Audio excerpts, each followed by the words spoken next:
Всем привет, друзья! После недавнего видео Ильдара Баянова захотел проверить тоже одну теорию, что у меня брякает в задней двери, потому что брякало жутко и раздражало. По совету Ильдара открыл резинки, болт на месте, точнее гайка, здесь тоже на месте, здесь на месте и здесь на месте. Просмотрел абсолютно все гайки, все на месте, снял уже обшивочку.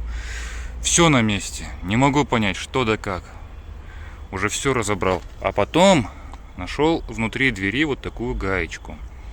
Точно такую же, как и вот эту вот. Один в один. Благо Ильдар подсказал, я сразу не понял его подсказку. Открыть вот этот тоннель. Сейчас мы его откроем. Я когда открыл, я, честно говоря, офигел немножко. Открываем и видим, что гаечки-то нету. И вот эта вот гаечка именно оттуда. А самое интересное, друзья, знаете что? То, что вот эти вот все гайки, я когда стал затягивать, я даже не стал их затягивать, просто попробовал. Они вообще не затянуты. Это ладно, еще более-менее. Эту можно крутить до бесконечности, чтобы затянуть. Это тоже на полоборота проворачивается. И это практически не затянуто. Так что, друзья, если у вас появился шум, бряканье в задней двери, имейте в виду, что гайки на заводе вообще не дотягивают. Вот она, опять же повторюсь, вот она гаечка. Сейчас я ее поставлю на место, все протяну. Так что имейте в виду.